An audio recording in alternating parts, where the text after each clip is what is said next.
नमस्कार दोस्तों, साहित्यिक कहानियों के इस चैनल कहानियां जिंदगी की पर मैं शैली नारायण आप सबका बहुत बहुत स्वागत करती हूँ। आज से हम श्री शरद चंद्र जी द्वारा रचित एक बेहद ही चर्चित और प्रसिद्ध उपन्यास चरित्रहीन का पाठन करने जा रहे हैं। चरित्रहीन बांग्ला के महान उपन्यासकार शरद चंद्र चट्टोपाध्याय जी द्वारा रचित एक जनप्रिय बांग्ला उपन्यास है। यह उपन्यास 1917 ईस्वी में प्रकाशित हुआ था। नारी का शोषण, समर्पण और भाव जगत तथा पुरुष समाज में उसका चारित्रिक मूल्यांकन, इससे उभरने वाला अंतर्विरोध ही इस उपन्यास का केंद्र बिंदु है। चरित्रहीन को जब शरद बाबू ने लिखा तब उन्हें काफी विरोध का सामना करना पड़ा था, क्योंकि उस समय की मान्यताओं और परंपराओं को चुनौती दी गई थी। शरदचंद्र ने नारी मन के साथ साथ इस उपन्यास में मानव मन की सूक्ष्म प्रवृत्तियों का भी मनोवैज्ञानिक विश्लेषण किया है। साथ ही यह उपन्यास नारी की परंपरावादी छवि को तोड़ने का भी सफल प्रयास करता है।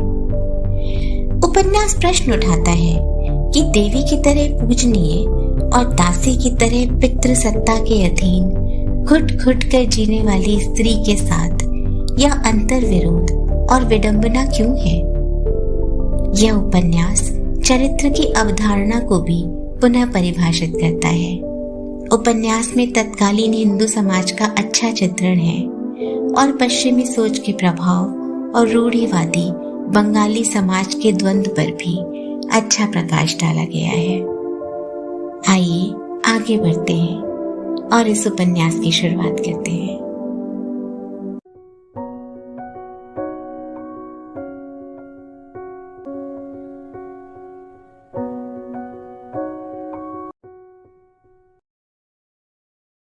पश्चिम के एक बड़े नगर में उन दिनों ठंड पड़ने लगी थी।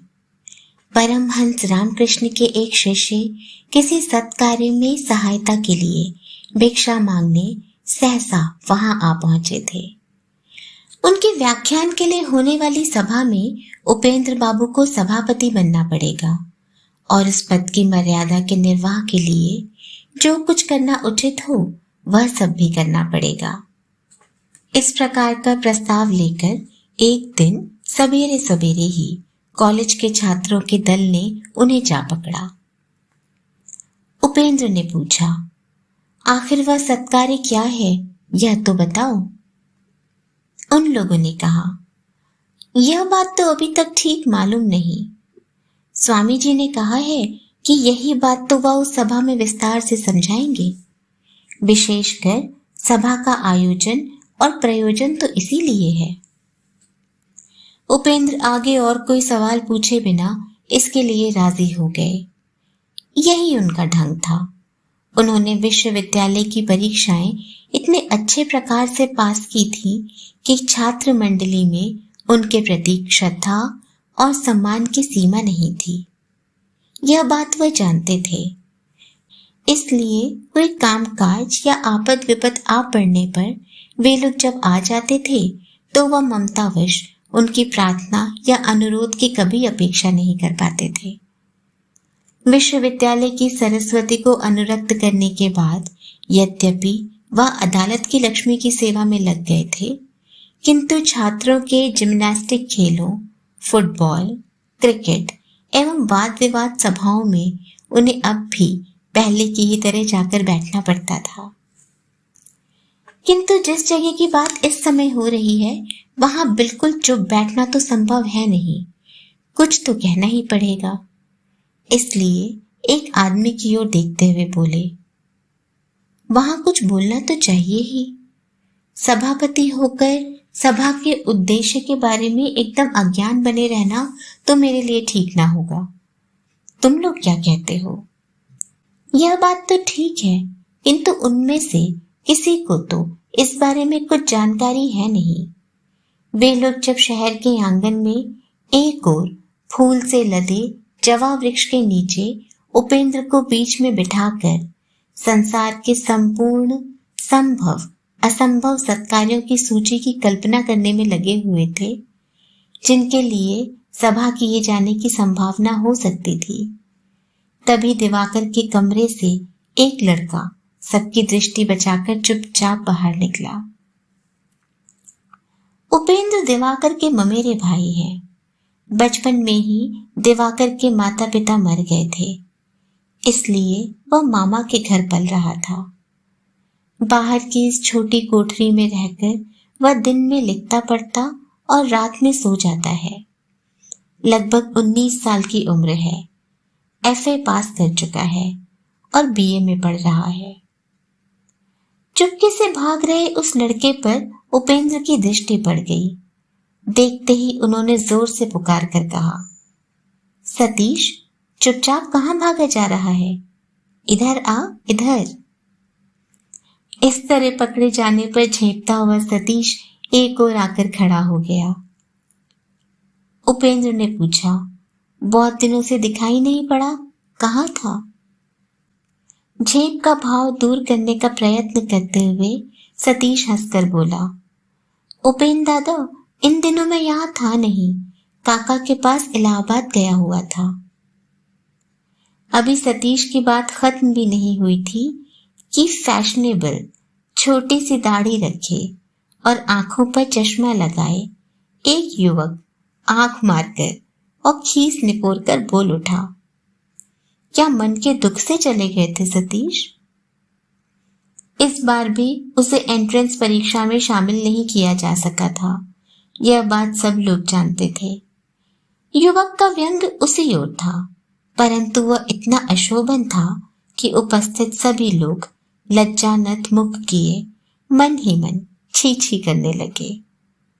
युवक का परिहास और खीस निपोरना किसी का समर्थन न पाकर धूल में मिल गया, किंतु सतीश ने हंसते हुए मुख से उत्तर दिया, भूपति बाबू, मन होने पर ही मन में दुख भी होता है। परीक्षा पास करने की आशा कहिए या इच्छा कहिए, मैं होश संभालते ही उसे छोड़ चुका हूं। हाँ, पिताजी उसे छोड़ नहीं पाए हैं, इसलिए मन के दुख से देश त्याग करना उन्हीं के लिए उचित था, किंतु वह अविचलित भाव से अपनी वकालत करते जा रहे हैं। पर उपेंद्र दादा, चाहे जो कहो, इस बार तो उनकी आंख भी खुल गई है। सभी लोगों को हंसी आ गई। इसमें हंसी की कोई बात तो थी नहीं, किंतु भूपति बाबू का अभद्र परिहास सतीश को क्षुब्ध नहीं कर सका है, यह देखकर सबको बड़ा संतोष हुआ। उपेंद्र ने पूछा, तब क्या इससे तूने पढ़ना लिखना छोड़ दिया? सतीश ने कहा, मैंने उसे पकड़ा ही कब था कि आज छोड़ दूंगा। मैंने उसे किसी दिन पकड़ा ही नहीं था उपेंद्र दादा, उसी लिखाई पढ़ाई ने ही मुझे पकड़ रखा था। इस बार मैं अपनी रक्षा करूंगा, ऐसे देश में जाकर रहूंगा जहां पाठशाला तक नहीं होगी। उपेंद्र ने कहा, किंतु कुछ तो करना चाहिए, मनुष्य एकदम तो चुप होकर नहीं बैठ सकता, बैठना उचित भी नहीं है। सतीश ने कहा, नहीं, चुप होकर नहीं बैठूंगा। इलाहाबाद से एक नूतन अभिप्राय पाकर लौटा हूं, एक बार अच्छी तरह यत्न करके देखूंगा कि उसे कहां तक कर सकता हूं। यह देखकर कि सब लोग विस्तृत विवरण की आशा से उसके मुंह की ओर देख रहे हैं, सतीश लज्जा युक्त हंसी हंसकर बोला, हमारे गांवों में जैसे मलेरिया वैसे ही हैजे का भी प्रकोप है। 5-5, 7-7 गांवों के बीच भी समय पर एक डॉक्टर नहीं मिलता। मैं वहां जाकर होम्योपैथिक चिकित्सा शुरू करूंगा। मेरी मां मरने के पूर्व कई हजार रुपए मुझे दे गई थी, वे रुपए मेरे पास ही हैं। उनसे मैं अपने गांव के मकान के बैठक खाने में एक डिस्पेंसरी खोलूंगा। उपेंद्र, तुम हंसो मत, सच मानो मैं यह काम करके रहूंगा। पिताजी को भी राजी कर लिया है, उनसे कह आया हूं कि महीने भर में ही कलकत्ता जाकर होम्योपैथी स्कूल में भर्ती हो जाऊंगा। उपेंद्र ने पूछा, महीने भर बाद क्यों? सतीश ने कहा, एक काम है, दक्षिण पाड़ा का नवनाट्य समाज टूटकर एक छोटी शाखा मात्र रह गया है। हम लोगों के विपिन बाबू इस दल के नेता हुए हैं। तार पर तार कर करके वही मुझे बुला लाए हैं। मैंने भी वचन दिया है कि उनकी कॉन्सर्ट पार्टी करने के बाद ही किसी दूसरे काम में हाथ लगाऊंगा। सुनकर सभी लोग हा हा करके हंस उठे। उनके साथ सतीश भी हंसने लगा। कुछ देर बाद जब उच्च हास्य मृदु स्वर में बदल गया, तब सतीश ने कहा, एक वंशी वादक की कमी थी, उसी के लिए दिवाकर के पास आया था। यदि थिएटर की रात में वह हमारा उद्धार कर देता तो फिर मुझे ज्यादा मटर गश्ती न करनी पड़ती। उपेंद्र ने कहा, क्या कहा उसने? सतीश बोला, और क्या कहेगा, परीक्षा नजदीक है। यह बात मेरे दिमाग में नहीं घुसती उपेंद्र कि 2 साल की पढ़ाई लिखाई कैसे किसी की एक रात की अवहेलना से नष्ट हो जाती है। मैं कहता हूं कि यदि वह ऐसा करने से किसी के पास से सचमुच ही चली जाती है तो उसका जाना ही उचित है। इस तरह परीक्षा में पास होने की कोई मर्यादा जिसके लिए हो, मेरे निकट तो उसकी कोई कीमत नहीं है। आप क्रोध न कर पाएंगे उपेंद्र। मैं आपको जितना जानता हूं, ये लोग उसका बिंदु भी नहीं जानते। जिम्नास्टिक के अखाड़े से लेकर फुटबॉल, क्रिकेट तक सदा ही आपकी शागिर्दी की है। साथ साथ घूमकर न जाने कितने दिन, कितने प्रकार से आपका समय बर्बाद करके देखा है। आपको कितनी ही परीक्षाएं देते हुए भी देखा है। उनको यथाविधि पास करके स्कॉलरशिप प्राप्त करते हुए भी देखा है। किंतु किसी दिन आपको एग्जामिनर की दुहाई देते तो सुना नहीं।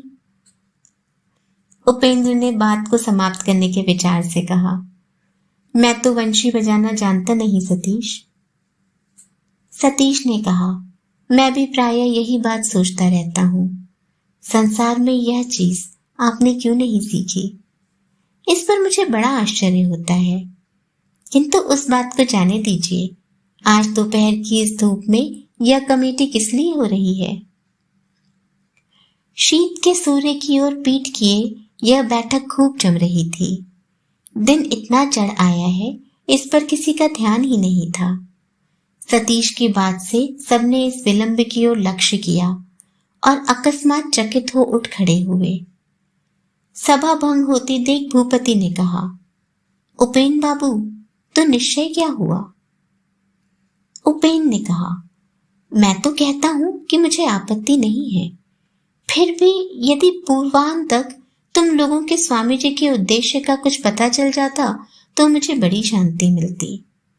बिल्कुल अज्ञानी की तरह कहीं जाने में झिझक होती है।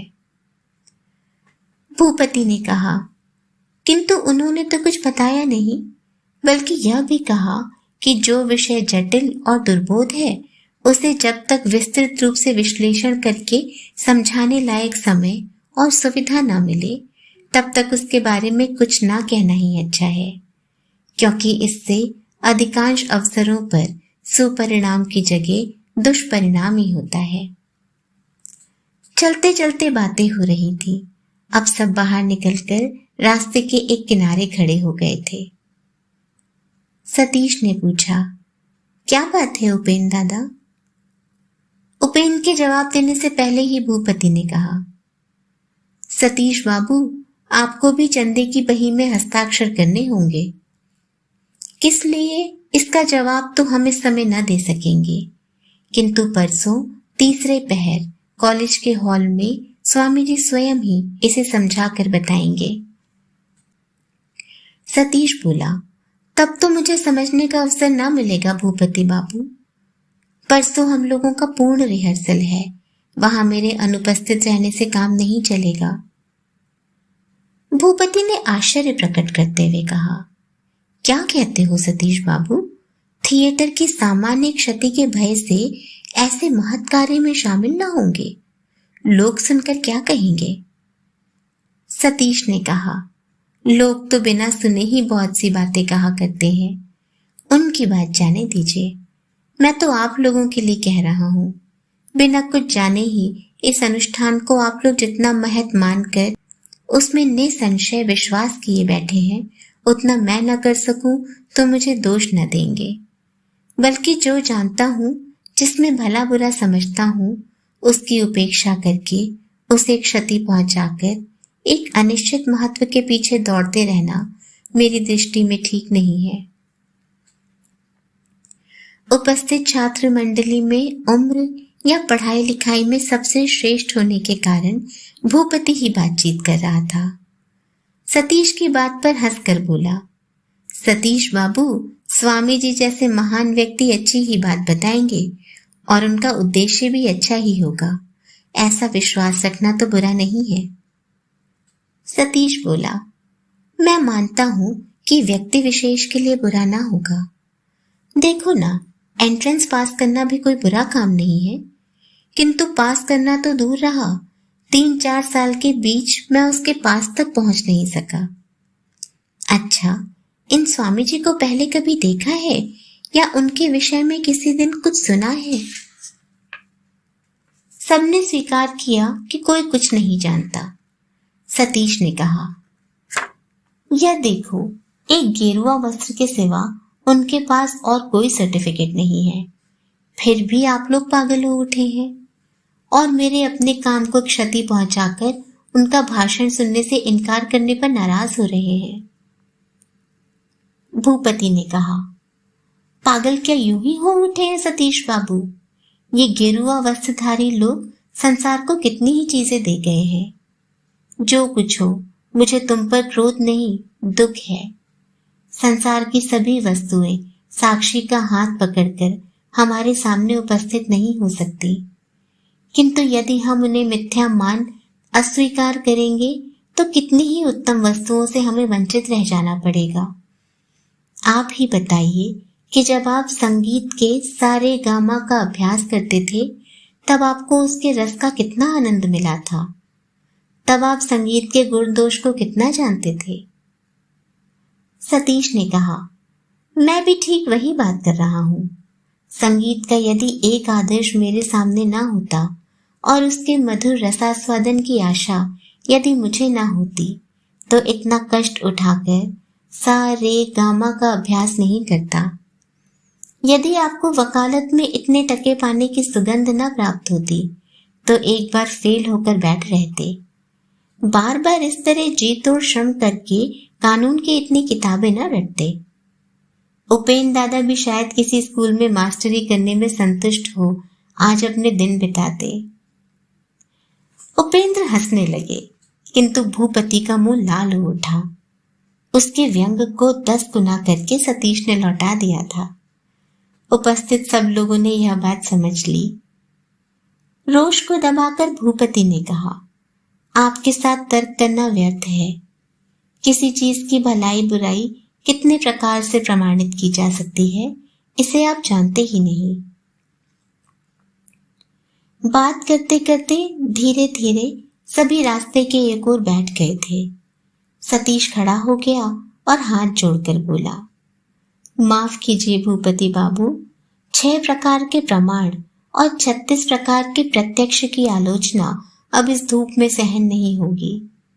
इसकी अपेक्षा तो संध्या के बाद पिताजी के बैठक खाने में आएंगे तो वहां आधी रात तक तर्क वितर्क किया जा सकेगा।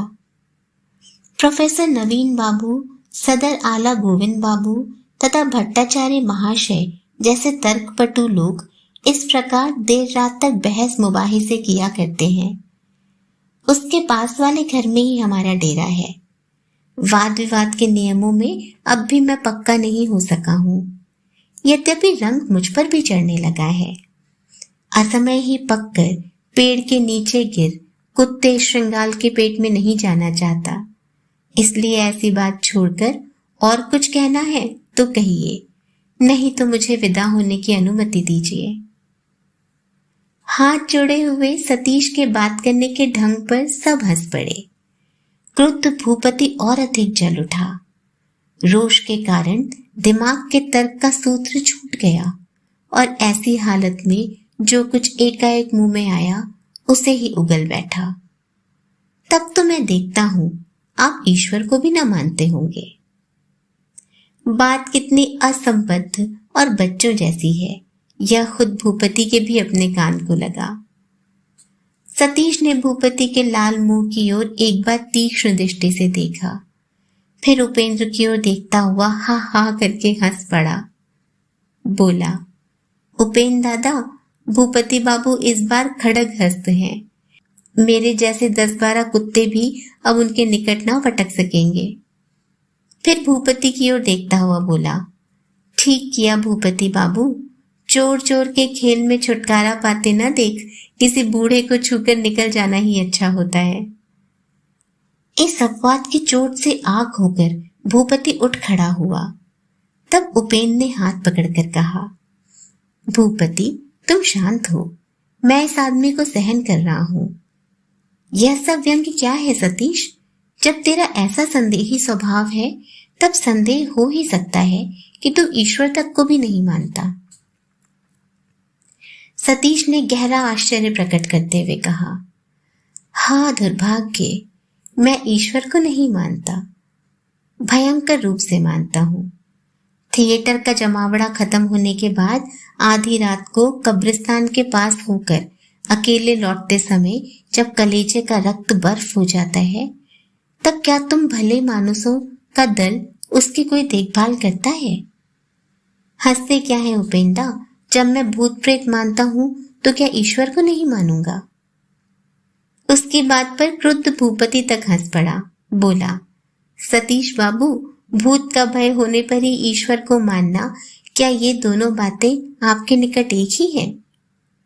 सतीश ने कहा, बिल्कुल एक है। आसपास रखने पर पहचान लेने की गुंजाइश नहीं। सिर्फ मेरे लिए ही नहीं है, आपके लिए भी यह एक बात ही है। ना माने तो बहुत अच्छा, किंतु मानने पर और बचाव नहीं है। दुख कष्ट में, आपद विपद में अनेक तरह से, अनेक प्रकार से विचार करके देखा है। रोषपूर्ण वितंडावाद भी विस्तार के साथ सुन चुका हूं, किंतु जो अंधकार था आज भी वही अंधकार है। छोटा सा कोई एक निराकार ब्रह्म ही मानिए, या हाथ पांव वाले 33 कोटि देवता मान लीजिए, कोई फंदा टूटता नहीं। सब एक ही साकल में बंधे हैं। एक को बुलाते ही सब आकर हाजिर हो जाएंगे। वही स्वर्ग नर्क आ जाएगा, वही एक काल पर काल आ जाएगा। अमर आत्मा आकर खड़ी हो जाएगी। तब कब्रिस्तान की देवता मंडली की अवज्ञा कैसे की जा सकेगी? माना कि तुम में से कोई एक चुपचाप कुछ दे लेकर छुटकारा पा जाएगा।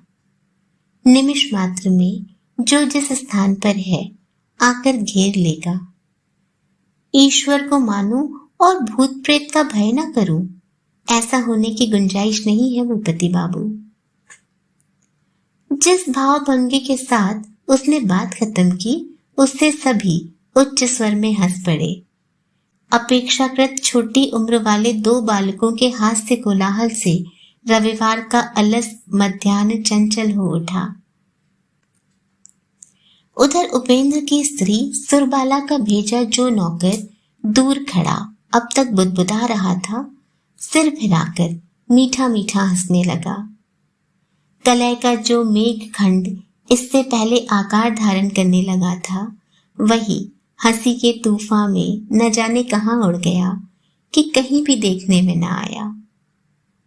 दोपहर भी बीत चली थी और अब तक घर के अंदर भूखी प्यासी दासियां आंगन में एकत्र हो बक झक रही थी और रसोई घर में महाराज नौकरी छोड़ने के दृढ़ संकल्प की घोषणा बार बार कर रहा था।